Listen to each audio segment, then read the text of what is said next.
नमस्कार विद्यार्थी मित्रांनो, आज आपण जॉमेट्रीमधील जॉमेट्रिक कन्स्ट्रक्शन हे जे चॅप्टर आपल्याला दिलेलं आहे, या चॅप्टरवर आधारित मल्टिपल चॉईस क्वेश्चन्स नेमके काय विचारले जातील. आपल्याला असं नेहमी वाटतं की जॉमेट्रिक कन्स्ट्रक्शन हे जे प्रकरण आहे, it is a activity based chapter. म्हणजे त्याच्यामध्ये तुम्हाला कृती करायची आहे. म्हणजे तुम्हाला दिलेल्या उदाहरणाप्रमाणे डायग्रॅम काढायची आहे आणि याच्यात ऑब्जेक्टिव्ह टाईप क्वेश्चन्सचा काही प्रश्न येत नाही, संबंध येत नाही, असं आपल्याला बऱ्याच वेळा वाटतं. पण असं नाही आहे की जॉमेट्रिक कन्स्ट्रक्शनमध्ये सुद्धा कन्स्ट्रक्शन करण्यासाठी जे काही आपण संबोध वापरतो, कन्सेप्ट्स वापरतो, त्या कन्सेप्ट्सवर आधारित आपल्याला मल्टिपल चॉईस क्वेश्चन्समध्ये क्वेश्चन्स विचारले जातात. हे लक्षात घ्या. बऱ्याच वेळा असं असतं की ते क्वेश्चन्स ॲक्टिव्हिटी बेस्ड किंवा तुम्हाला डायग्रॅम काढा किंवा कशी डायग्रॅम येईल वगैरे वगैरे असं नसेल. ते थेरॉटिकल कन्सेप्टवर आधारित प्रश्न असतील. हा सगळ्यात महत्त्वाचा मुद्दा. मग आता या जॉमेट्रिक कन्स्ट्रक्शनमध्ये आपण 10th स्टँडर्डमध्ये नेमकं काय शिकलो, 10th स्टँडर्डमध्ये आपण या जॉमेट्रिक कन्स्ट्रक्शनमधले काय काय कन्सेप्ट शिकलो, 9th स्टँडर्डमध्ये आपण शिकलेले जे काही कन्सेप्ट आहेत, 9th स्टँडर्डमध्ये आपण ट्रँगल कन्स्ट्रक्शन शिकलो. त्याच्यामध्ये 3 प्रकारचे वेगवेगळ्या प्रकारचे ट्रँगल्स, 3 ट्रँगल्स याचा अर्थ असा की एक ट्रँगल वेगवेगळ्या प्रकारे 3 प्रकारे कशा पद्धतीने काढता येईल. Sum of 2 sides, difference of 2 sides and sum of all sides, असे 3 प्रकार आपण तिथे बघितले. 9th स्टँडर्डमध्ये अजून आपण काही बेसिक कन्स्ट्रक्शनसुद्धा बघितले आणि ते सगळे बेसिक कन्स्ट्रक्शन आपल्याला 10वीला पण लागतात. आणि मग त्याचा विचार करून आपण 10वीमध्ये जे काही कन्स्ट्रक्शन शिकलेलो आहोत ते कन्स्ट्रक्शनसुद्धा आपल्याला माहीत आहेत. आपण त्याची बरीचशी उदाहरणं सोडवलेली आहेत. काय असतं की कन्स्ट्रक्शन करताना हे नेमकं मी का करतो आहे, मला बायसेक्ट करायचे आहे, एखादा सेगमेंट बायसेक्ट करायचा आहे, तो मी कशा पद्धतीने करतो आहे, त्याच्या मागची जी थेरी आहे, त्याच्या मागची बॅकग्राऊंड काय आहे, हे आपण लक्षात घेतलं पाहिजे. त्यामुळे आपल्याला बेसिक कन्स्ट्रक्शन हे सगळे माहिती असले पाहिजेत. इव्हन ते कन्स्ट्रक्शन मी 2-2, 4-4 वेळा करून बघितले पाहिजेत, स्वतः करून बघितले पाहिजेत. तरच त्याचा उपयोग हा पुढच्या मेजर कन्स्ट्रक्शनसाठी, मोठ्या कन्स्ट्रक्शनसाठी, म्हणजे त्या ठिकाणी आपल्याला मिड पॉईंट पाहिजे असेल तर मग काय करायचं, मग बायसेक्ट करावं लागेल. मला एक या अँगलचा हाफ अँगल हवा आहे तर मग मला काय करावं लागेल, तर तो अँगल बायसेक्ट करावा लागेल. म्हणजे अशा वेगवेगळ्या प्रकारच्या कन्स्ट्रक्शन आपल्याला या ठिकाणी बघायच्या आहेत. मग आता जॉमेट्रिक कन्स्ट्रक्शनमध्ये काय काय शिकलो आहोत आपण. 9वीमध्ये काय शिकले त्याचा मी थोडंसं तुम्हाला टॉपिक सांगितले. त्याच्यानंतर आपण सर्कल पण काढायला शिकलेलो आहोत, इन सर्कलसुद्धा काढायला शिकलेलो आहोत. ते 9वीचा भाग झाला. 10वीमध्ये आपल्याला सर्कल इन सर्कल नाही आहे, पण त्याच्यातले काही कन्सेप्ट मात्र या ठिकाणी आहेत. तुम्ही विचार केला ते सर्कल काढण्याचा जो कन्सेप्ट आहे तोच कन्सेप्ट तुम्हाला सर्कलमध्ये पहिल्या टॉपिकमध्ये दिलेला आहे की how we draw a circle passing through the 3 non collinear points. तोच कन्सेप्ट या ठिकाणी आलेला आहे. तो जॉमेट्रिक कन्स्ट्रक्शनमधला भाग आहे. म्हणजे मला सांगायचा उद्देश असा की मी 9वीला जे शिकलेलो आहे आणि 10वीला जे शिकतो आहे किंवा शिकलेलं आहे किंवा माहीत आहे, याचं कोऑर्डिनेशन आपल्याला करता आलं पाहिजे. याचं कोऑर्डिनेशन करणं म्हणजे 9वीमधून 10वीमध्ये तुम्ही आलेला आहात, 9वीचा अभ्यासक्रम पूर्णतः विसरायचा असं नाही आहे. तर 9वीचा अभ्यासक्रम तुम्हाला 10वीमध्ये उपयोगात येणार आहे. त्याच्यासाठी तुम्हाला आता शिकलेल्या भागाचं आणि आधी शिकलेल्या भागाचं कोऑर्डिनेशन करायचं आहे आणि हे कोऑर्डिनेशन करणे म्हणजेच त्याला आपण काय म्हणतो की खरा अभ्यास करणे असं आहे.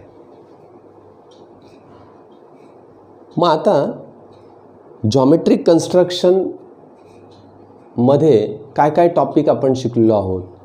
पहिला टॉपिक आपण शिकलेलो आहोत की to construct the similar triangles. मी बेसिक कन्स्ट्रक्शनचा भाग इथे पुन्हा तुम्हाला पुनरावृत्ती त्याची करत नाही, पण काय काय शिकलेलं त्याचे मुद्दे तुम्हाला सांगतो की सिमिलर ट्रायंगल मला कन्स्ट्रक्ट करता आले पाहिजेत. मग सिमिलर ट्रायंगल कसे कन्स्ट्रक्ट करायचे याच्यामध्ये दोन भाग आहेत. सिमिलर ट्रायंगल कन्स्ट्रक्ट करण्यामध्ये दोन भाग आहेत. पहिला भाग कुठला तर if the name of the triangles or vertices of the triangles are different. म्हणजे समजा ABC हा एक ट्रायंगल दिलेला आहे आणि DEF हा दुसरा ट्रायंगल दिलेला आहे. या ABC आणि DEF या नावावरून आपल्याला असं दिसतंय की याचे तिघं जे व्हर्टायसेस आहे दोन ट्रायंगलचे ते वेगवेगळे आहेत. म्हणून व्हर्टायसेस वेगळे असणं आणि सिमिलर ट्रायंगल कन्स्ट्रक्ट करणं हा एक पहिला भाग झाला. This is the first method. And the second method is that the one vertex of the triangle is common. दोन ट्रायंगल दिलेले आहेत त्याच्यामध्ये एक व्हर्टेक्स कॉमन आहे. समजा ABC अँड APQ. म्हणजे उदाहरणार्थ मी तुम्हाला या ठिकाणी काढून दाखवतो की ABC हा ट्रायंगल झाला ABC अँड APQ. बघा APQ हा एक ट्रायंगल झाला. म्हणजे याचा हा जो A व्हर्टेक्स आहे हा कॉमन व्हर्टेक्स आहे. मग ज्यावेळेस कॉमन व्हर्टेक्स तुम्हाला दिलेला असतो त्यावेळेस ट्रायंगल कसा कन्स्ट्रक्ट करायचा आणि ज्यावेळेस तुम्हाला व्हर्टायसेस हे डिफरंट दिलेले असतात त्यावेळेस ट्रायंगल कसा कन्स्ट्रक्ट करायचा याचा अभ्यास आपण केलेला आहे, याच्यापूर्वीच केलेला आहे. ओके, हा एक पहिला मुद्दा झाला. दुसरं आपण जे कन्स्ट्रक्शन बघितलं आहे ते सर्कलच्या बाबतीत बघितलं आहे. मग सर्कलमधले जे कन्सेप्ट आहेत, सर्कल प्रकरण आपण शिकलेलो आहोत, त्या सर्कल प्रकरणाचे जे कन्सेप्ट आहेत ते आपल्याला या ठिकाणी कन्स्ट्रक्शनमध्ये आलेले आहेत. काय की to draw a tangent to a circle. एखाद्या सर्कलला मला टँजेंट काढायची आहे. मग आता टँजेंट काढायची आहे म्हटल्यानंतर याच्यात सुद्धा दोन मेथड्स आपण शिकलेलो आहोत. कोणकोणत्या दोन मेथड शिकलेलो आहोत. To draw the tangent to the circle using center. This is the first method. And second method is that to draw the tangent to the circle without using the center. Without using center मला tangent काढता येते. आता without using centre tangent काढताना मी कोणता concept वापरणार आहे. ज्यांनी अभ्यास केलेला आहे म्हणजे आतापर्यंत ज्यांचा पूर्णपणे अभ्यास झालेला आहे त्यांच्या लक्षात येईल की विदाउट युजिंग सेंटर काढताना मी अल्टरनेट सेगमेंट हा जो भाग आपला सर्कलमध्ये झालेला आहे त्याचा विचार करून टँजेंट काढतो आहे. या ठिकाणी मला कॉन्ग्रुएंट अँगल तयार करायचे आहेत तरच टँजेंट त्या ठिकाणी मिळेल. युजिंग सेंटर टँजेंट काढायचं असेल तर it is very very simple. हे सगळ्यांना माहिती आहे, सगळ्यांना येत आहे. उदाहरणार्थ तुम्हाला टँजेंट काढायची आहे, युजिंग द सेंटर टँजेंट काढायची आहे. काय करूया आपण तर हा एक सेंटर आहे. सेंटरचा उपयोग मी करणार आहे. मला एक पॉईंट दिलेला आहे. The point P is given on the circle. Yes, and we have to draw the tangent passing through the point P using the center. मग मी काय करणार, this center is O and P, draw the radius. ही एवढी radius काढायची. Radius काढल्यावर काय करणार मी पुढे ती एक्सटेंड करणार. येस, एक्सटेंड केली. कोणत्याही बाजूला हा P पॉईंट तुम्हाला घेता येईल. असं काही नाही की याच बाजूला घेतला पाहिजे, इकडेच घेतला पाहिजे असं नाही. एनिवेअर तुम्हाला कुठेही घेता येईल. P पॉईंट मी इथे घेतला आहे, मी OP जोडली, ती पुढे एक्सटेंड करून घेतली. आता मी काय करणार, कंपास घेणार, कंपासमध्ये इथे पी वर कंपासचं टोक ठेवणार आणि एक स्पेसिफिक डिस्टन्स घेणार, मोर दॅन रेडियस घेणार नाही, कारण मोर दॅन रेडियस घेतलं तर आपल्याला आर्क इकडच्या बाजूला मिळेल, हा पण मुद्दा लक्षात घ्या. म्हणजे रेडियसच्या आतच एक डिस्टन्स मी घेतलं, एवढ्या डिस्टन्सने मी या ठिकाणी एक खूण केली, तेवढ्याच डिस्टन्सने मी इथे खूण केली, म्हणजे या 2 खुणा झाल्या असं आपण गृहीत धरूया. ठीक आहे, आपण साहित्य वापरलं पाहिजे, पण तुम्ही ते साहित्य वापरा, काही अडचण नाही. या ठिकाणी मी या 2 खुणा करून घेतल्या. पुढे काय करतो आपण की हे ज्या 2 खुणा आहेत, हा म्हणजे सेगमेंट आहे, हा सेगमेंट मी बायसेक करणार, हे तुम्हाला माहिती आहे. बायसेक करताना तुम्ही या ठिकाणी असे कंस करणार, इकडे कंस करणार आणि हे दोघं काय करणार, जोडून घेणार. ओके, हे अशा पद्धतीने. मग हे जोडून घेतले तर हा 90 डिग्री मिळणार तुम्हाला. तुम्ही इथे काय करता आहात, टू बायसेक्ट द सेगमेंट, तुम्ही सेगमेंट बायसेक्ट करता आहात, म्हणजे त्या सेगमेंटचा परपेंडिक्युलर बायसेक्टर काढ, म्हणजे हा जो सेगमेंट आहे हा सेगमेंट आपण बायसेक्ट करतोय. आपल्याला माहिती आहे की how to draw the bisector of the segment, आणि मग bisector is always perpendicular to that segment, हे आपल्याला माहिती असल्यामुळे ही जी टँजंट आहे this is the bisector and nothing but a tangent and this tangent is perpendicular to that radius. हा एक भाग आपल्याला विचारात घ्यावा लागेल. मग आता तुम्ही दुसरा मुद्दा मी तुम्हाला सांगितला होता की to draw the tangent to the circle from any point which is given on the circle without using the center, and how to draw such a type of construction. To draw this construction we must remember the theorem of given in the chapter circle. Now which is a theorem? Tangent secant theorem. Yes, correct, tangent secant theorem also, and concept of angles formed in the alternate segment. कशा पद्धतीने विचारात घेऊया. ही या ठिकाणी एक circle दिलं आहे, one of the circle is given and one of the point is given, that is point P. आता समजा पॉईंट पी आपल्याला या ठिकाणी घेतला आहे आपण, पॉईंट पी. मला टँजंट अशा पद्धतीने काढायची. ठीक आहे, मी टँजंट आधी काढून घेतो कारण तुम्हाला तो कन्सेप्ट द्यायचा आहे. टँजंट या ठिकाणी मी काढून घेतली आहे, ती नंतर काढावी लागते आपल्याला, हा भाग लक्षात घ्या. या ठिकाणी मी टँजंट काढून घेतली, हा पी पॉईंटमधून मला टँजंट काढायची आहे असं मी गृहीत धरतो. मग काय करायचं की हा पॉईंट आहे, तो पॉईंट मी इतर 2 पॉईंटशी जोडून घेणार. कुठलेही 2 पॉईंट घ्यायचे आहेत. ठीक आहे, हे 2 पॉईंट्स मी या ठिकाणी घेतले. या 2 पॉईंट्सशी मी काय केलं आहे, हा पॉईंट पी जोडून घेतला आहे. ओके, आता हा पी पॉईंट मी या 2 पॉईंटशी जोडून घेतला आहे. समजा आपण ए बी म्हणूया, हा पॉईंट पी आहे. ठीक आहे, आता मला काय करावं लागणार आहे, तर हा जो अँगल दिसतो आहे, अँगल बी ए पी, हा याच्याशी कॉन्ग्रंट आहे. त्यामुळे मला हा अँगल तयार झालेलाच आहे ऑलरेडी. येस, कारण मी ते 2 पॉईंट घेतल्यामुळे ते 2 अँगल तयार झालेलेच आहेत या ठिकाणी. मग मला काय करावं लागेल, फक्त इथे याच्याशी कॉन्ग्रंट अँगल काढावा लागेल. मग कॉन्ग्रंट अँगल कसा काढतात ही प्रोसेस आपल्याला माहिती आहे, बेसिक कन्स्ट्रक्शनमध्ये हा भाग झालेला आहे. त्यामुळे आपल्याला या अँगलशी कॉन्ग्रंट अँगल या ठिकाणी काढावा लागेल. कॉन्ग्रंट अँगल कसा काढायचा हे मी एक्सप्लेन करत नाही, का, कारण हे याच्या आधी झालेलं आहे, हे तुम्हाला माहिती आहे. How to draw the congruent angle to the given angle. हा गिव्हन अँगल आहे, याच्याशी कॉन्ग्रंट अँगल इथे काढायचं. तुम्ही म्हणाल की सर मग या अँगलचा उपयोग होईल का? येस होईल. तुम्ही कुठलाही एक अँगल घ्या, हा अँगल याच्याशी कॉन्ग्रंट आहे तर हा अँगल याच्याशी कॉन्ग्रंट आहे, लक्षात घ्या. म्हणजे तुम्ही जर हा अँगल घेतला तर तुम्हाला कॉन्ग्रंट अँगल पीच्या इकडच्या बाजूला काढावा लागेल, अल्टरनेट सेगमेंटमध्ये काढावा लागेल. हा एक लक्षात घ्या. म्हणून ह्या ज्या बेसिक गोष्टी आहेत, या बेसिक गोष्टींचा विचार करून, थेरॉटिकल भागाचा विचार करून ऑब्जेक्टिव्ह टाईप क्वेश्चन्स विचारले जातात. दुसरा टॉपिक आपण बघितला आहे की to draw the tangent to the circle from point which is in the exterior of the circle. सर्कलच्या एक्सटेरियरला एक पॉईंट दिलेला आहे, तिथून मला टँजंट काढायची आहे. अगदी सोपं आहे. विद्यार्थी असं म्हणतात की टँजंट काढणं सोपं म्हणजे कसं आहे की ज्यांना प्रोसेस कळालेली नाही आहे, कशा प्रकारे कन्स्ट्रक्शन करायचं, त्यांनी फक्त आकृतीचं निरीक्षण केलेलं आहे, असे विद्यार्थी काय करतात की सरळ पट्टी घेतात आणि त्या पद्धतीने टँजंट काढून घेतात. It is very wrong method. सर्कलच्या एक्सटेरियरला दिलेल्या पॉईंटवरून टँजंट काढणे. पॉईंट पी, एक्सटेरियर पॉईंट दिला आहे, this is a circle.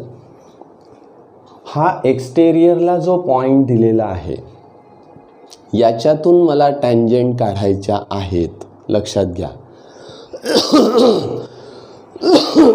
Sorry. आता याच्यातून जर मला टँजंट काढायचे आहेत तर विद्यार्थी म्हणतात किती सोपं आहे सर, एक पट्टी घ्यायची, सरळ इथं ठेवायचे, एक स्केल घ्यायची आणि त्याच्याने सरळ टँजंट काढून घ्यायची. पण तीच टँजंट त्या पॉईंट ऑफ कॉन्टॅक्टमधून काढलेल्या रेडियसला परपेंडिक्युलर आहे का किंवा असेल का? बरोबर आहे. त्याच्यासाठी मला प्रोसेस करावी लागते. हा भाग लक्षात घ्या. मग याच्यासाठी मी प्रोसेस काय करतोय तर draw the segment OP. OP segment मी काढतो. ओपी सेगमेंट काढल्यानंतर पुढची प्रोसेस काय तर bisect segment OP. OP segment तुम्ही बायसेक्ट करा. येस, मी बायसेक्ट केला. This is the midpoint of that segment. या सेगमेंटचा हा मिड पॉईंट आहे. हा मिड पॉईंट घेऊन एवढी रेडियस घेऊन, समजा हा क्यू हा मिड पॉईंट आहे, क्यू पी एवढी रेडियस घेऊन मी काय करणार, एक सर्कल काढणार पुन्हा. आणि ते सर्कल काय होईल तर ते सर्कल या आधीच्या सर्कलला 2 पॉईंटमध्ये इंटरसेक्ट होईल. बरोबर. हे 2 पॉईंट मला काय करायचे आहेत, जोडायचे. हे मी जोडून घेतले अशा पद्धतीने. ठीक आहे. हे अशा पद्धतीने मी ते पॉईंट जोडून घेतले. आता हे पॉईंट जोडल्यानंतर तुम्ही म्हणाल की सर याच्यात काय थेरी आहे, ही तर प्रोसेस मला माहिती आहे, पण मला जी प्रोसेस माहिती आहे त्याच्यामागे काय थेरी आहे हा मुद्दा आपल्या लक्षात असलाच पाहिजे. That is the study. तो तुमचा खरा अभ्यास आहे. आणि मग हे कसं घडणार आहे तर O P is the diameter of the circle having centre Q. बघा, क्यू सेंटर असलेल्या सर्कलचा हा काय आहे, डायमीटर आहे. बरोबर. हा डायमीटर असल्यामुळे तुम्ही विचारात घ्या की ही रेडियस मी काढली या ठिकाणी. इथे आपण पॉईंट देऊया ए आणि बी. समजा ही रेडियस काढली, ही पण रेडियस काढली. तर आता ही रेडियस परपेंडिक्युलर आहे का तर येस. त्याचं कारण काय, OP is a diameter and this is the angle subtended by the diameter of the circle having center Q. Q centre असलेल्या सर्कलच्या डायमीटरने सबटेंड केलेला हा अँगल आहे, तो 90 डिग्रीच असतो. आणि म्हणून आपल्याला अशा पद्धतीने प्रोसेस करावी लागते. ही त्याच्या मागची थेरी आहे. मग तुम्ही म्हणाल की सर याच्यात ऑब्जेक्टिव्ह टाईप क्वेश्चन काय विचारला जाईल. जर हे OP डिस्टन्स या सर्कलच्या डायमीटरपेक्षा जास्त असेल तर हा जो मिड पॉईंट आहे हा मिड पॉईंट एक्सटेरियरला येतो. जर हे डिस्टन्स OP डिस्टन्स हे जे सर्कल दिलं आहे आपल्याला या सर्कलच्या डायमीटरपेक्षा कमी असेल तर इंटेरियरला हा पॉईंट येतो, म्हणजे इथे येऊ शकतो. बरोबर आहे. आणि दुसरा भाग की या सर्कलचा समजा OP हे डिस्टन्स डायमीटर एवढंच आलं तर बरोबर आपल्याला सर्कलवर या ठिकाणी पॉईंट हा मिड पॉईंट येऊ शकतो. म्हणजे तो मिड पॉईंट कुठे येईल याच्या 3 कंडिशन आहेत. एक तर एक्सटेरियरला येईल किंवा इंटेरियरला येईल किंवा ऑन द सर्कल येऊ शकतो. ऑन द सर्कल आल्यानंतर सुद्धा आपल्याला काय करता येईल, एक्सटेरियर पॉईंटपासून टँजंट काढता येईल. म्हणजे हे जे 3 प्रकार आहेत याच्यावर सुद्धा आपल्याला मल्टिपल चॉईस क्वेश्चनमध्ये प्रश्न विचारू शकतात. हा एक भाग तुम्ही लक्षात घ्या. आता क्वेश्चन्स कसे येतील किंवा कोणकोणत्या प्रकारचे क्वेश्चन्स असतात, आता याच्याकडे जाऊ आपण. हा सगळा बेसिक पार्ट झाला. या बेसिक पार्टमध्ये हे तुम्हाला समजलं ना की बघा हा पी पॉईंट एक्सटेरियर पॉईंट आहे, तिथून मला टँजंट काढायची आहे. ओ पी डिस्टन्स विचारात घ्यायचं. समजा ओ पी डिस्टन्स हे मला 7 सेंटीमीटर दिलेले आहे आणि ही जी रेडियस दिलेली आहे ओ, म्हणजे ही जी रेडियस आहे या सर्कलची, म्हणजे मूळ सर्कलची जी रेडियस दिलेली आहे ती 3 सेंटीमीटर दिलेली आहे.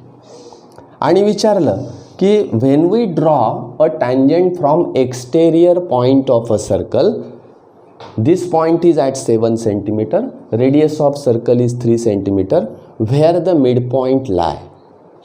त्या सेगमेंटचा जो मिड पॉईंट आहे तो कुठे असेल किंवा कुठे असू शकतो, तर हे 3च्या दुप्पट करायचं, दॅट इज 6. मग हे जे 6 आहे याच्यापेक्षा हे डिस्टन्स जास्त आहे. हे distance of that point from the centre असं दिलेलं असतं आपल्याला, हे जास्त आहे. त्याच्यामुळे सहज सांगता येईल की point is lie in the exterior of the circle. हे डिस्टन्स जर डायमीटर एवढं असेल, समजा 6 सेंटीमीटर दिलं, तर काय घडेल, the midpoint is lie in the on the सर्कलवर असेल. किंवा तुम्ही हे जे डिस्टन्स दिलं आहे 7 सेंटीमीटर, हे 5.5 सेंटीमीटरच दिलं, तर काय आहे, याच्या डायमीटरपेक्षा हे डिस्टन्स कसं आहे, कमी आहे. आणि त्यामुळे तो जो पॉईंट मिड पॉईंट आहे तो कुठे येईल, in the interior of the circle. हा भाग लक्षात घ्या. याच्यावरून आपल्याला ऑब्जेक्टिव्ह टाईप क्वेश्चन्स विचारले जातात.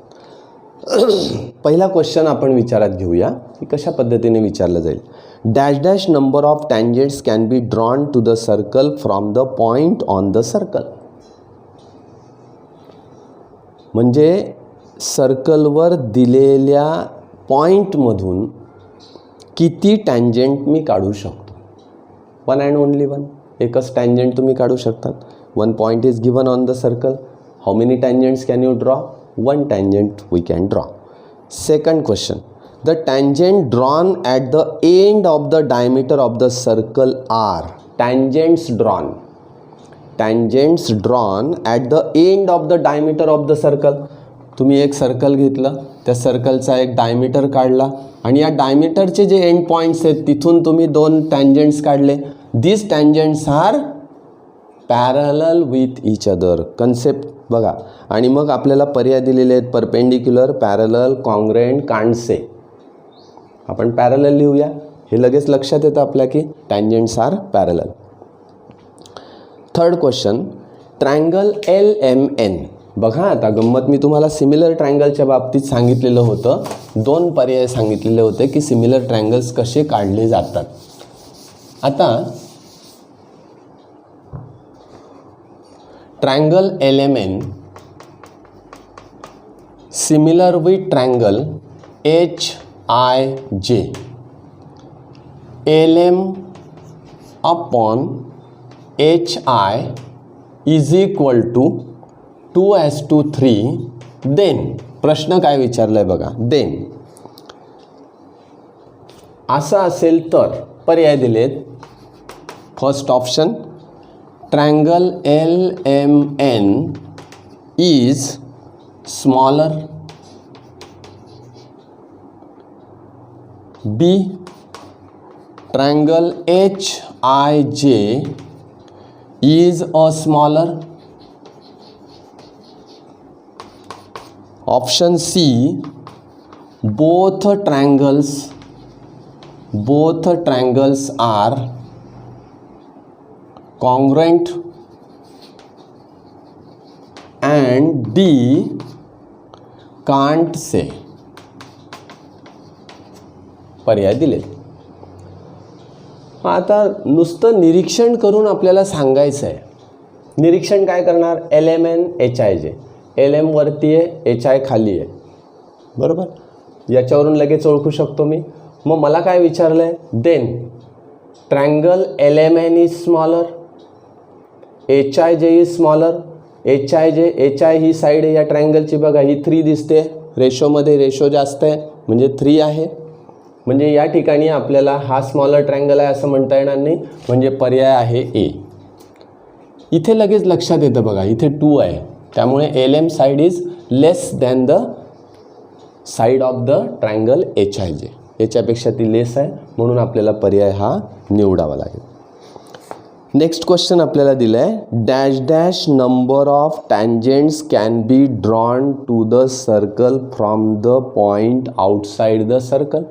हे कोणालाही आन्सर येईल याचं. 2 टँजेंट्स वी कॅन ड्रॉ. फक्त 2च टँजेंट आपण ती कन्स्ट्रक्शन बघितलेलं आहे.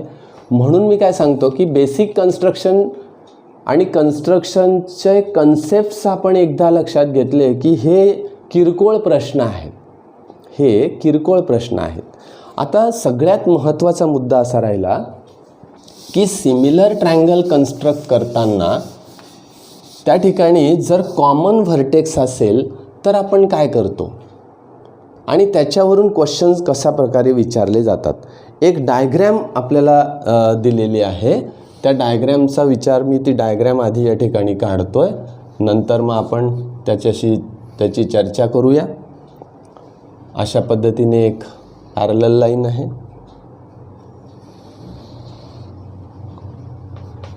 A1 A2 A3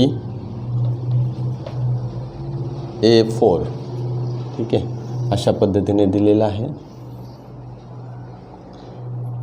नाव दिलेलं आहे A E C D B A1 A2 A3 A4 अशा पद्धतीने त्या सेगमेंटचे भाग केलेले आहेत. क्वेश्चन असा विचारला आहे, in figure triangle ABC similar with triangle ADE हे सिमिलर आहेत when the ratio of their corresponding sides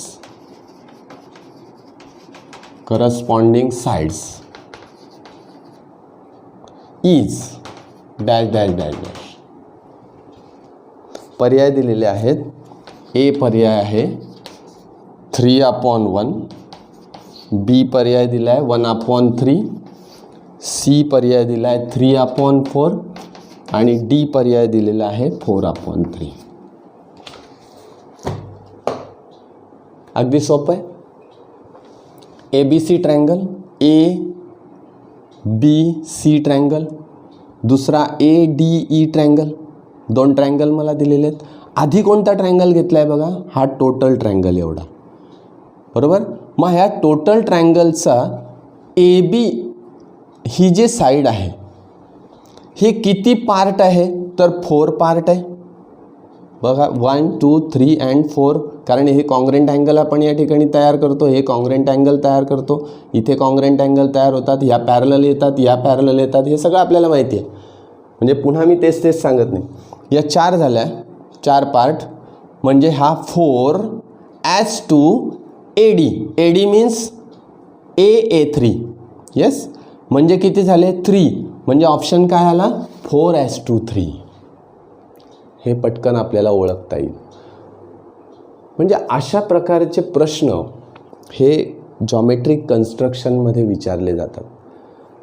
एखाद दुसराच प्रश्न येतो, पण या निमित्ताने तुमच्या या पूर्ण प्रकरणाची रिव्हिजन या ठिकाणी झालेली आहे. आणि कन्स्ट्रक्शनमध्ये अजून वेगवेगळे प्रश्न काही पुस्तकांमध्ये दिलेले आहेत. ते पुस्तकांमधले प्रश्न तुम्ही काढा, ते सोडवण्याचा प्रयत्न करा. त्याच्यात काही अडचणी असतील तर विचारा. आणि तुमची ह्या वर्षीची जी परीक्षा आहे ही तुम्ही ऑनलाईन शिक्षणातून देतात, हा सगळ्यात महत्त्वाचा मुद्दा आहे. काही 1-1.5 महिना शाळा फक्त चाललेली असेल आणि त्याच्यामध्येही तुमचं शिक्षकांशी फार काही संपर्क आला नसेल किंवा तुमच्या ज्या अडचणी असतील ते सोडवण्यामध्ये कुठेतरी तुम्ही आणि आम्ही पण कमी पडलेलो आहोत, पण तरीही या माध्यमातून, या ऑनलाईनच्या माध्यमातून तुम्हाला मॅक्झिमम अभ्यास तुम्ही केलेला आहे असं आम्ही गृहीत धरतो. आणि या अभ्यासावरच तुम्हाला या सगळ्या परीक्षा द्यायच्या आहेत. त्यामुळे लक्ष घालून या सगळ्या प्रकाराकडे नीट लक्ष देऊन तुम्ही प्रश्न सोडवले पाहिजेत आणि अभ्यास व्यवस्थित केला पाहिजे असं आमचं सगळ्यांचं मत आहे. तुम्ही याच्या पुढच्या व्हिडिओमध्ये आपण पुढच्या प्रकरणाला सुरुवात तर करणारच आहोत, पण तुम्ही अभ्यासाला सुरुवात केलेलीच असेल असं मी गृहीत धरतोय, आणि ज्यांनी केलेली नसेल त्यांनी आता लगेच सुरुवात करा. परीक्षा ही होणार आहेच, हे 100% या ठिकाणी झालेलं आहे. त्यामुळे तुम्ही त्याच्याबद्दल विचार करू नका. आपली परीक्षा होणार आहे, केव्हाही परीक्षा झाली तरी आपल्याला परीक्षा द्यायची आहे असं आपला मानसिकता ठेवा. आणि त्यामुळे अभ्यास विसरू नका. आता परीक्षा समजा लांबली तर मग परीक्षा लांबली तर जाऊ द्यावं, आता नंतर करूया असंही न करता तुमचं जे रुटीन चाललेलं आहे त्या रुटीनला कुठेही डिस्टर्ब करू नका. हे माझं तुम्हाला सांगणं आहे. आणि अशा पद्धतीने आपण रिव्हिजन वजा एक एक व्हिडिओच्या माध्यमातून रोज गायडन्स घेणार आहोत. आणि मी जो व्हिडिओ ज्या दिवशी केलेला आहे त्या दिवशी तो त्याच प्रकरणाचा तुम्ही अभ्यास करा. मी सांगितलेल्या तशा पद्धतीने तुम्ही करा, तुम्हाला कुठल्याही प्रकारची अडचण येणार नाही. ओके, धन्यवाद. आपण या ठिकाणी थांबूया. पुढच्या व्हिडिओमध्ये पुन्हा भेटू कोऑर्डिनेट जॉमेट्री घेऊन. ओके, धन्यवाद.